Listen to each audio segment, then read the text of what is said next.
dahil lumutang na nga sa joint affidavit ng 18 dating miyembro ng Marines ang pangalan ni Senate President Tito Soto kaugnay ng umano'y serye ng pagde-deliver ng mga malalaking halaga ng pera sa pamamagitan ng mga maleta. Batay sa dokumento, partikular na binanggit si Soto sa item 43E ng affidavit kung saan inilahan ng mga afayan ang umano'y personal nilang naging papel sa pagdala ng pera. Ang affidavit ay bahagi ng mas malawak na expose ng 18 ex-Marines na nagsabing sila umano ang inutusan na maghatid ng pera sa iba't ibang opisyal ng gobyerno kabilang ang mga senador, kongresista at iba pang mga personalidad na may kaugnayan kay dating Ako Bicol Party List Representative na si Saldico. Ayon sa dokumento, ang mga perang dinadala ay inilalagay sa mga malalaking maleta, medium size na maleta, paper bags at mga envelopes at inihahatid umano sa mga opisina, bahay at eksklusibong townhouse sa Metro Manila. Sa ngayon, ang mga alegasyon ay nakabatay pa lamang umano sa salaysay ng mga dating sundalo at wala pang pinal na desisyon o hatol mula sa korte hinggil sa mga paratang. Dahil sa bigat ng mga akusasyong ito, muling nanawagan ang ilang sektor ng lipunan para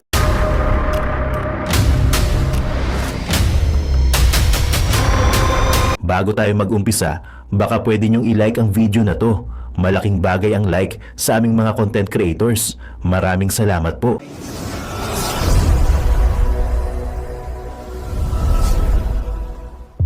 Ito, kaya naman pala sobrang pagtatanggol ni Tito Soto sa mga kawatan ng mga demonyo. Aba, nakalimang maleta pala umano. Ito si Tito Soto Itbulaga. My goodness mga kabayan, no? Kung totoo itong mga sinasabi ni ng mga Marines, aba grabe kung 56 million kada isang maleta, ilang milyon ang pera ni Tito Soto ngayon. My goodness!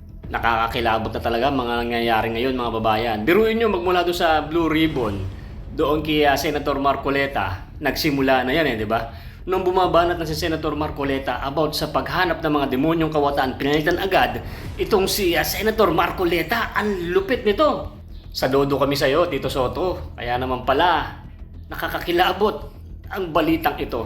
Alam nyo naman kasi mga babayan, pagka ganitong mga malalaking balita, ay talagang hihirapin tayo sa paghahanap talaga ng pinakasungay ng balita. Kasi yung mga dapat magbabalita ng mga live stream media na kilala sa Pilipinas ay natatapalan ng bunganga, natatapalan ng pera. Oo, wala tang sinabi yung mga Marines na pati yung mga live stream media na bigyan Siyempre, alam nyo mga kababayan, meron kasing may maliit na maleta, may malaking maleta, pinaparte-parte yan kung kanino yung mga malalaking maleta, dun yung sa mga big boss. At huwag natin iisipin na hindi nabayaran ang mga live stream media. Alam nyo naman na dapat na sila ang magbabalita ng mga ganitong balita ay hindi po agad sila nandun. Hindi ba? Alam nyo, ginagawa tayo mga tanga nitong mga demonyong to no? Pero sa kabila mga kababayan, meron ding hangganan ang mga kademonyoham ng mga ito. Hindi naman yung habang buhay na mabubuhay sa mundo di ba? Saka ang sabi nga, walang bahong hindi aalingasaw. Mangangalingasaw din yung mga yan. Alam nyo kasi, mga kababayan, meron pa rin mga tao na sa kabila ng lahat na sumusweldo sila sa pagiging bodyguard, delivery bodyguard, hindi talaga nila ma-attend kasi yung mga Marines mga babayan ay meron po talagang dignidad dyan ang pagmamahal sa kapwa nila mga Pilipino. Siyempre, to serve and protect. Tapos ang nakikinabang lang talaga ay yung mga demonyong kawatan na namumuno sa Pilipinas na binoto natin, na binoto mo rin. Akala nyo kasi pagkasikat, kailangan ng iboto Pag nasa Itbulaga, dapat iboto. Alam nyo mga babayan, yung mga tao na yan, masyado na mga mayayaman yan. Pero bakit ang mga mayayaman hindi pa rin sapat sa kanila ang mga nanakaw nila at ang pera nila? Baga gusto nila buong Pilipinas maging sa kanila Hindi naman nila maladala sa ang tawag dito sa kabilang buhay yung kayamanan na mananakaw nila o yung mga kinita nila. Sa kabila ng ganito mga babayan, ito kung talagang mapapatunayan na si Tito Soto ay nagkamal ng 5 maleta. Sigurado makukulong to. Pero hindi pa ngayon. Kasi lahat naman sila magkakasabwat. Baga takipan yan Kung silang lahat na mga mastermind ay mayroong tinanggap na maleta, depende sa laki ng maleta, ay magtatakipan niya. Sasabihin niya, takpan mo ko. Kasi pagka sumingaw ka, sisingaw ka rin namin. 'Di ba? Ganun na nangyayari. Kita nyo, yung mga maleta kasi na yan, mga kababayan ko, mga kumare ko, hindi naman yan aabot sa isang kasabwat, no? Sa isang bibigyan kung walang pahintulot ng mastermind, yung pinakapinuno. Sino ba ang Pangulo? At sa kabila ng lahat, sino ba yung secretary? Di ba? Si Tambaloslos, no? Si Marcos, patambaloslos, papunta kay Saldico. Si Saldico, siya ngayon ang nagkakalat, no? Ano yan hindi naman agad sabihin, hindi naman kasali si BBM, hindi naman kasali si Tambaloslos Di ba? Siyempre kayo taga-utos Ngayon, ginagawa tayong tanga ng mga traktadong ito, mga kababayan. So sa kabila ng lahat, abayangan po natin ang mga darating pang kabanata. Kung hindi man makukulong si Tito Soto ngayon, soon, pag naging presidente na, ang aming presidente na si Inday Sara Duterte. So ganito mga babayan, panoorin natin itong full video kay Boss Coach Oli. Panoorin nyo hanggang dulo kasi itong mga boss namin, kung bumahan na to, sabog talaga pating uso ng mga kalaban. At kung mga gusto mo itong video na to, don't forget to like at shoutout sa ating mga kumaryan, mga kumpare ko dyan. At ipindutin nyo ng notification bell para lagi kayong update sa ating mga video. At ngayon, kasalita na tayo kahit paano. At soon, mag-survey na tayo. Abangan nyo yan. Malapit na yan. Uutusan na tayo ng Banatel's Brothers. O ano pang hinihintay mo, Mare? Panoorin ang video. Let's go! Naku po. Ito ang simulan natin. Ito muna ang pag-usapan natin. Napaka-importante nito. Napakalaking pasabog nitong 18X Marines. So pwede bang tawagin na lang natin silang 18K? Parang ginto, no? Pero alam nyo, ginuntuan ang puso nitong mga Marines na ito. Alam naman natin, pag kumalabang ka, pag itinuro mo yung magpinsang magnanakaw, sigurado babalikan ka. Kaliwat kanan, sisilipin yan. Pati personal life nyo, kakalkalin. Pati, kung may kaso kayo dati, babalikan. Lahat gagawin. Sabi nga nito mga Marines na ito, tinatakot na sila. Kaya, they deserve to be called 18K. Dahil meron silang gininto ang puso. Hindi po madaling kalabanin. Napakadaming pera nung dalawang magpinsan. So, dito po natin simulan, ha? Wala po tayong ibang maaasahan ngayon na maglalabas ng katotohanan kundi tayong mga mamamayan din. Yon. Okay. Ito, napaka-importante nito. Wala tayong aasahan na maglalabas nito. Ginawa nila ang parte nila. Isinugal nila ang buhay nila. Isinugal nila yung baho nila. Isinugal nila yung pamilya nila. Lahat isinugal nila. Pati nakaraan nila, isinugal na nila. Kakalkalin na buhay na itong mga to. Gawin naman natin yung parte natin. Kalat po natin. I-share nyo. Itong vlog ko, i-share po ninyo. Itong video na ito, i-share ninyo. I-edit ninyo. Lahat gawin ninyo. I-chop-chop ninyo. Basta huwag kayong lalabas doon sa totoong kwento. I-edit nyo siya na maraming makakapanood. Magtulungan po tayo. Kasi alam nyo po, hindi ito binabalita sa media. Anak ng teteng tong mga media. Hindi ko alam kung duwag, mukhang pera, o parehas. Di ba? Ewan ko kung kulang lang ako sa research Nahirapan po ako humanap ng balita. Dati, kaliit na balita. May live sila, may cut version, may short version, lahat ng version meron sila. Ngayon, wala. Nga. Ewan ko, ang hirap Baka lang nakaligtaan ko. Kayo, tingnan nyo nga. Diba? Sabihin niyo sa akin, ilagay nyo dyan sa comment section. Diba talaga bang walang balita? Baka hindi ko lang nakita. Pero yung mga malalaki, walang balita ngayon. Kaya nga ang sabi, nag-uusap-usap muna. Diba? Naku, matindi. Hindi natin maaasahan ang nasa gobyerno ngayon na ilabas ang buong katotohanan na walang pinagtatakpan. Yan, syempre, bakit? Sila yung magnanakaw yung nasa gobyerno. Kaya nga sabi ko sa inyo, nakakasama ng loob. Itong media. Diba? Kaya, alam mo, ako pasalamat hindi ako nagbubuhat ng bangko dahil taga-SMNI ako. Pero kita nyo naman, SMNI lumalaban. Baka ma-interview pa namin ito. Etong matapang na Marine na to. Abangan ninyo sa SMNI. Hindi naman takot ang SMNI. Ito ring Net 25. At yung iba. Pero yung iba, hindi ko nga alam kung takot O mukhang pera nga. O naniniguro. Siguro at best, kung magpapalusot man sila, humihingi muna ng instruction galing sa Malacanang. Or nag-aantay muna ano ba ang magandang balita. Kasi yung ganito kalaking balita, hindi nila binabalita. Mga buwisit.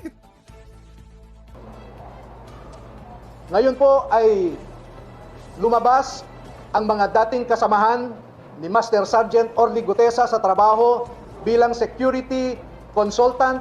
Teka muna. Salute sa'yo, Orly Gutesa, ha? Lumaban yan. Kaya lang, parang dinala na sa ibang bansa. Ayun ang sabi. Dinala na sa ibang bansa at tinatakot na. No? Pero salute sa'yo. At hindi lang kay Gutesa, sa inyong mga Marines, sa inyong 18K. Yan. Tibay nyo. O security personnel ni dating Congressman Zaldi Esco. Ang mga sundalong ito ay wala na sa serbisyo. Ngunit ang nasabi nila sa akin, ito ang marahil na huling labanan na kanilang papasukin at gusto nilang magpakasundalo. Yun! Gusto nilang magpakasundalo. Yung iba. Asan na kayo? Ha? Yung iba daw, tumanggap pa rin ng pera. Hindi, ako, wala naman tayo pinagbibintangan. Alam naman natin, magigiting itong mga pulis natin, sundalo, Air Force, etc., etc., etc. Kailan kayo magsasalita? Ngayon, nagtatanong lang, kailan nyo gagayahin tong 18K? Ano sa tingin ninyo?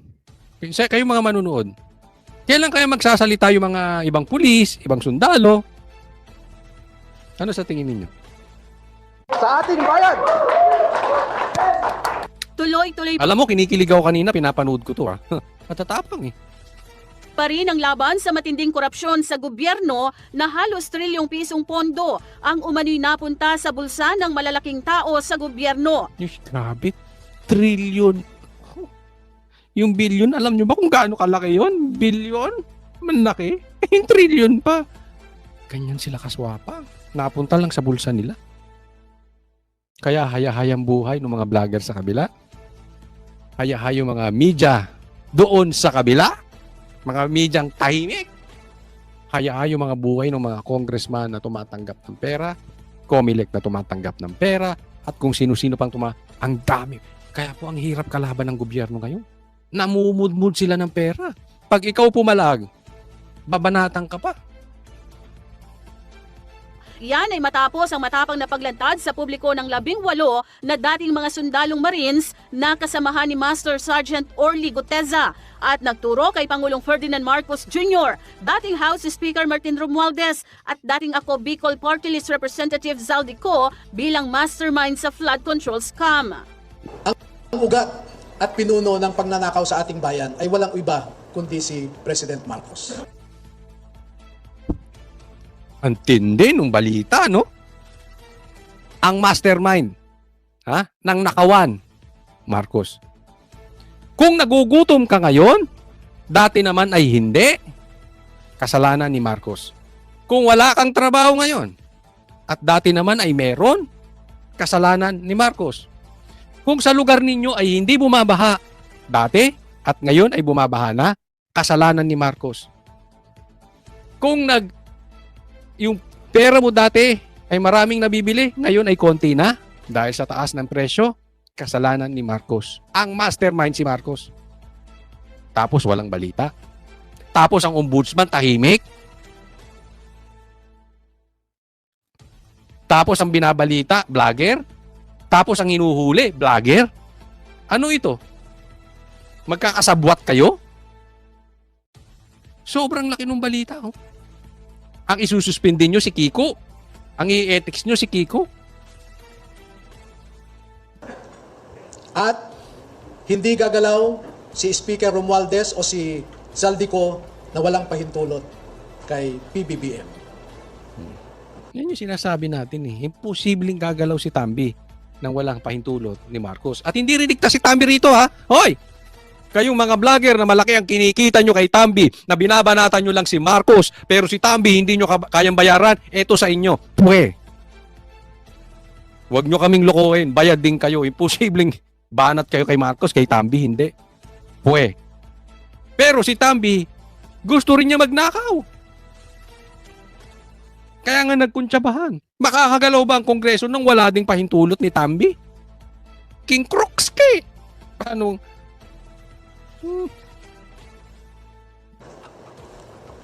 Dahil bakit siya tumanggap ng mali-malitang pera? Hindi ba siya nagtanong saan galing ito o para saan ito? I hold him responsible because being the chief executive, being the head of the executive branch, he is the chief implementer of laws. Ano na, Claire? Malinis pa rin yung amo mo? Masama ang Marines? Tandaan nyo itong sasabihin ko sa inyo. Hindi nilabas ng media ito. Tapos, posibleng nagmi-meeting na ang Malacanang. Paano ika-counter to? Pinagagalaw na nila yung intelligence nila. Yung intel nila. Paano kakalkalin ang buhay nitong si Sir at yung kasama niya pa, yung 18 Marines. Tapos, yung unang ibabalita ang una ng media. Baka nga, pagpanood nitong video kong ito, meron na rin silang balita. Naghanda muna mga animal. Nagsaliksik muna ng baho. Nagsaliksik muna kung anong ibabato. Tapos saka sila lulutang. Oh, baka maya-maya lang pagka-upload nito, saka magsasalita yung ombudsman. Saka magsasalita yung media. Saka magbabalita. Ano na ibabalita? Baho na nitong 18K. Pustahan? Sinong naniniwala sa akin? Sige, lagay nyo sa comment section, taas ang kamay, naniniwala. Alam na natin yung style eh. Ang 3 taon na nilang ginagawa yan. Pag may balita, tatahimik muna sila tapos aantayin. Tapos may banat na. Bago nagbalita, yung banat nang nauna. Pero yung mastermind ligtas. Handa. Marcos, ang lakas ng proteksyon mo ha. Ang daming nasa payroll. Ayon kay Attorney Levito Baligod, isang anti-corruption advocate, nakapaloob sa affidavit ng mga sundalo ang personal na karanasan sa pagde-deliver ng mali-maletang basura o pera sa bahay ni Pangulong Marcos sa Ilocos Norte, Aguado Street sa Malacanang at bahay nito sa Forbes Park. Mula umano noong September 2022 hanggang sa kalagitnaan ng 2025 ay 3 hanggang 4 na beses kada linggo ang delivery. Grabe, 3! Minimum ang delivery kada linggo. In 1 week, 3 minimum. Magkano yan? Ilang maleta yan? O, ang sabi nga, minsan merong maleta dyan. Hindi kayang buhatin ng 2. 4 ang bumubuhat isang maleta. Isipin nyo, puno ng pera. Wow! At minsan umaabot pa ng 52 na maleta. Ang sarap ng buhay mo, Bongbong Marcos. Pahirap ka sa Pilipino, animal. So ito po yung bahay ni Pangulong Ferdinand Marcos Jr. Yes po. Meron din po kami sa Ilocos, kasama po si Kong Saldi. Ilang maleta po yung na-deliver sa Forbes at saka sa Ilocos? Yung sa Ilocos po ay sa 5 maleta po. Okay, sa bahay mismo. At sa Paway, sa bahay ni BBM. Sa Paway. From Paway to Hawaii ka na naman, Bongbong Marcos. Di ba? Vince Dizon, kaya pala hindi ka makapag-imbestiga dyan sa Ilocos Norte. Daan din i-deliver ang maleta. Calling Vince Dizon, ano nangyayari sa'yo?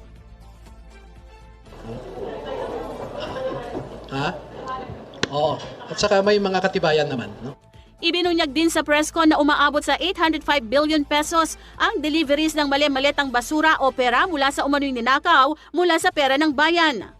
Na i-deliver nila, umaabot ng 805 billion pesos. Wow! 805 billion na i-deliver lang. Diba? Bakit hindi sa opisina? Bakit sa bahay? Bakit walang paper trail? Bakit walang kontrata? Bakit walang pinirmahan? Nung Napoles, tens of millions lang o billions, no? Pero ngayon, trilyones. Ngayon. Tapos tahimik kayo? Dati kaiingay nyo kay Napoles? Magkano lang? Kumulang-kulang halos hindi umabot ng bilyon. Ngayon, trilyon, tahimik kayo mga animal kayo. Lahat kayong tahimik ngayon. Asan ang konsensya nyo? Isa rin sa mahalagang bahagi ng affidavit ng mga sundalo ay ang nangyaring operasyon ng International Criminal Court o ICC investigators sa Pilipinas. Anya, bago mag-December 2023, inutusan sila na magpapalit ng pera na nagkakahalaga ng 2 milyong dolyar. $200 million panggastos sa ICC. Tapos sasabihin ni Bongbong Marcos, hindi niya papapasukin ng ICC. Hindi sila makikikooperate sa ICC. Traidor ka, Bongbong Marcos. Di umano. Ano yun? Kaya ang lakas mo sa ICC. Akala mo ba makakaligtas ka sa batas ng mundo? Sisingilin ka, Marcos, sa ginagawa mong yan. Kay PRRD, sa taong bayan. Makalusot ka man sa batas ng mundo. Hindi ka makakalusot sa Diyos. Tandaan mo, ang laki nung kinuha mo sa mga Pilipino. Hindi ka makakalusot yan. We will prove that the conduct of the ICC investigators in the Philippines is unprecedented because they were dined and wined by people who are publicly known to be opponents of the people hosting them. Second, Ngayon, dapat, di ba, yung ICC neutral. Papatira, pa-hotel, pakain. Hindi natin alam kung magkano ang binigay. $200 million ang pinapalit. Diba? Hindi dapat ganun ang ICC. At ang maganda dyan, eto. Anong sabi niya? We will prove it. Meron silang ebidensya. Sabi nga nila, abogado yan eh. Hindi ako magsasalita ng walang ebidensya. Bago lumabas yan, hawak na nila ang ebidensya. Kaya ito yung sinasabi nila, Claire, ebidensya muna. Ito na. May ebidensya. Maraming sinabit na ebidensya. At lalabas pa kung magkakademandahan, maglalabas ng ebidensya. Yun ang maganda. Hindi yung pinulot lang sa kalye o chismisan sa tindahan. Evidence po tayo. to prove that what the United States Department said, that ICC is a very corrupt institution, ICC corrupt, Bongbong Marcos corrupt, nagkasundo ang animal. is being proven by this personal knowledge Yes. included in their affidavit. Plano rin nila na ipadala sa iba't ibang embahada ng mga bansang miyembro ng ICC at maging mismo sa ICC ang kopya ng reklamo pagkatapos na isumite sa Office of the Ombudsman para ipaalam ang ginawa ng mga ICC O yan, katulad yan, alam na ng ICC. Sinabi na rin sa Ombudsman kung anong ginawa ng ICC. Ako, hindi nga ako naniniwalang hindi alam ni Boying yun. Kasi isa sa di umanong nagpakidnap kay PRRD sa ICC ay si Boying mismo. Bilang Ombudsman. Baka mamaya, instead ng imbestigahan, si Trillanes, kasi kay Trillanes napunta yung pera siya, di umano ang mamaya discuss natin yan. Baka mamaya ang imbestigahan nito yung 18K. Boying, ha? Alam na alam namin ang galawan, nakabantay kami. investigators sa Pilipinas.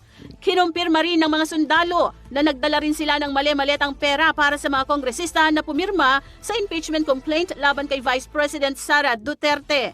Nakadetalye po dito sa affidavit nila Na na may dinalang pera para sa mga pumirma. Sa Okay? sa Sa Townhouse Units 8 and 9, Polo Club, Manila Polo Club Townhouse, Units 8 and 9, Forbes Park. ilang maleta po yung dinala doon? Naku po. Parang nagbalik-balik yung tatlong vans na unang nag-deliver, bumalik pa ulit. ganun karami ang ganun karaming maleta ang ibinayad dito sa pumirma ng impeachment ni BP Sara. At hindi lang yun, ha? Hindi lang po yung impeachment ni Sara tumanggap dyan. Ito palang Quadcom.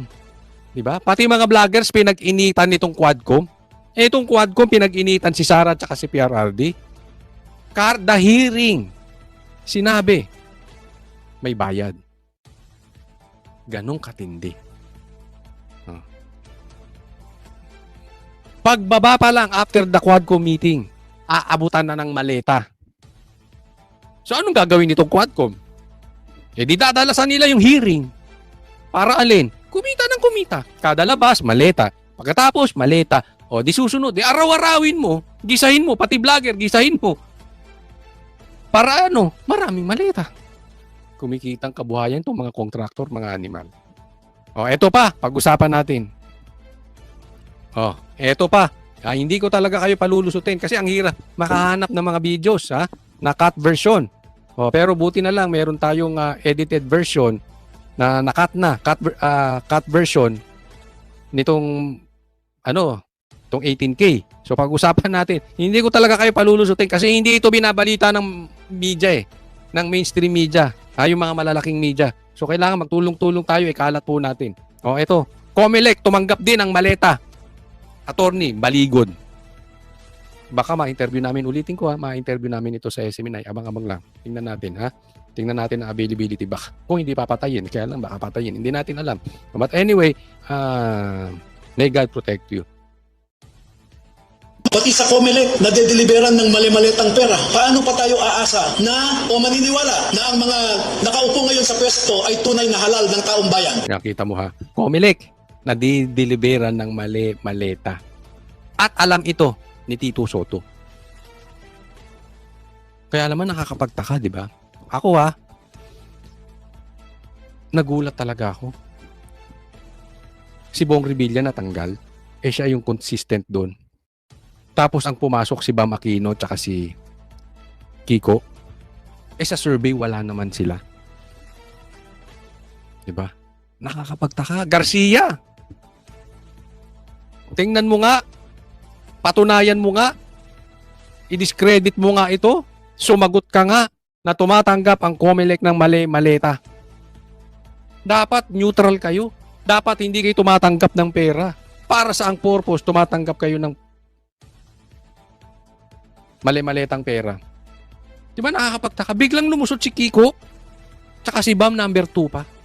Hindi lumalabas sa survey, biglang number 2. Wow, ano to, lokohan?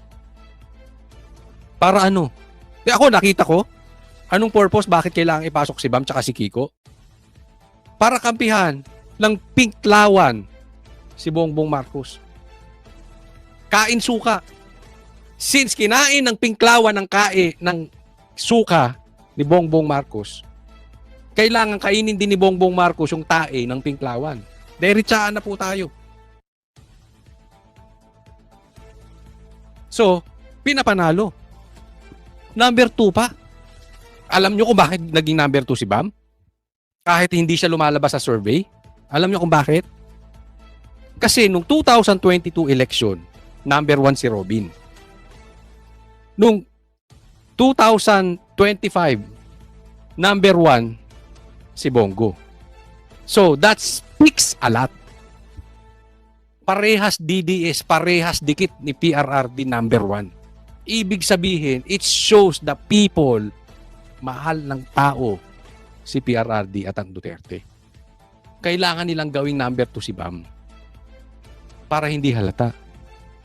Kasi nga naman, kung number 1 si Bongo, tapos number 1 si Bato, number 2 si Bato, at puro DDS yung nasa top 5, magbubukang tae talaga si Bongbong. Nagigets ninyo? So, para maniubra, ito nangyari. Tumanggap ng maleta ang Comelec. Alam daw ito ni Tito Soto. At number 2, si Bam. Wow. Palakpakan naman dyan. Yan ay aking opinion. At marami pong nagsasabi niyan. Marami. Ilang milyon yung overvotes. Diba? Ang tindi nitong Comelec. Sabi ko sa inyo, ang daming yumaman eh. Ito pa, isa pang yumaman to. Pag-usapan din natin. O, ito, diinan natin to. Hindi nyo ba napapansin bakit atat na atat si Trillanes sa ICC? Sa kanya pala dumaan yung pera. 200 million. Pang ano, hindi natin alam kung pinambabae nila. Basta pang happy-happy daw. Pa-hotel, pagkain. Hindi ko alam kung magkano kinulimbat ni Trillanes dyan. Hindi natin alam magkano ang ibinigay, magkano kinulimbat ng ICC. 200 million. Ulitin ko. Dollars. Nagpapalit ng pera. Ama naming Diyos na makapangyarihan sa lahat, salamat po sa iyong pagmamahal na hindi nagmamaliw. Sa gitna ng kaguluhan sa aming bansa, turuan niyo po kaming magtiwala sa iyong hustisya at hindi sa hustisya ng tao. Linisin niyo po ang aming mga puso at ituro niyo po ang tamang daan ng katotohanan at pag-ibig. Tulungan niyo po kaming maging ilaw sa gitna ng dilim at ipakita sa mundo na may pag-asa pa sa pangalan ng aming Panginoon Hesus. Salamat po sa pag-ibig po ninyo at salamat sa pagdinig ng aming mga panalangin at iligtas niyo po kami. Sa pangalawa po ninyong pagparito at patawarin po kami sa lahat ng aming mga pagkukulang at pagkakasala sapagkat ito po ang aming samutiling sa matamis na pangalan ng aming Panginoon Hesus. Amen. Sa lumang silid, mag-isa kang tahimik. Walang kamera, palakpak ay wala na. Ngunit sa bawat pader ng bayang iniwan mo, may pangalan mong di na mabubura.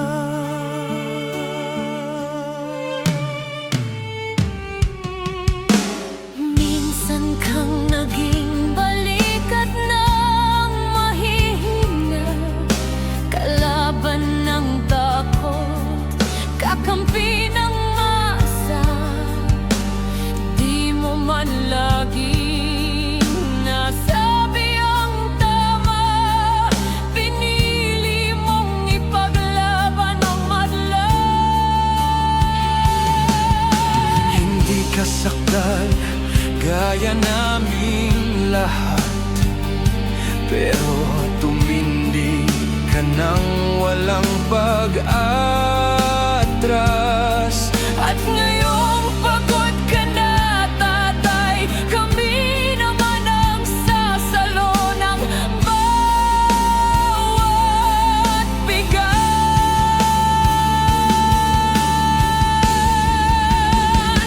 Hanggang sa dulo, ikaw ay mahal.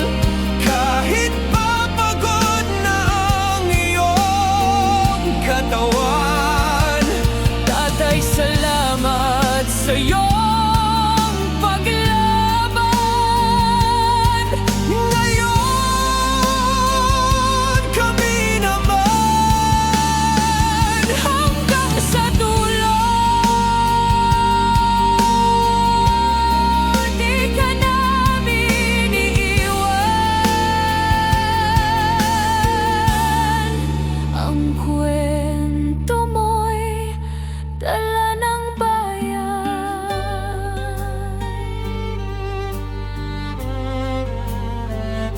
Tahimik ka na sa mga batikos, wala nang tugon, wala nang galit, pero sa mata ng mga maralita, naroon pa rin ang tapat mong alaala. Marami mang di nakaintindi, marami pa rin ang di nakakalimot. At ngayong wala ka ng kapangyarihan,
At yun na nga mga kababayan, ano na ang masasabi mo? Kung mayroon kayong hinaing at komento patungkol sa balitang ito, please comment down below. Pag-uusapan natin yan sa comment section. At kung nagustuhan nyo ang video, ay huwag kalimutang mag-like at i-share na din para mas marami pang makaalam at umabot ito sa marami sa ating mga kababayan. Maraming salamat po. Mabuti pa ang sardinas may label. Tayo, wala. Oo nga pala. Nay, ito na yung bayad ko sa isa, ano? O, kunin mo yung isa. Isa muna, iyan, no? Tapos, isa pa, di ba? 4 dapat na sardinas, eh. Yan. 3 na. Pang-4 na sardinas. Okay na.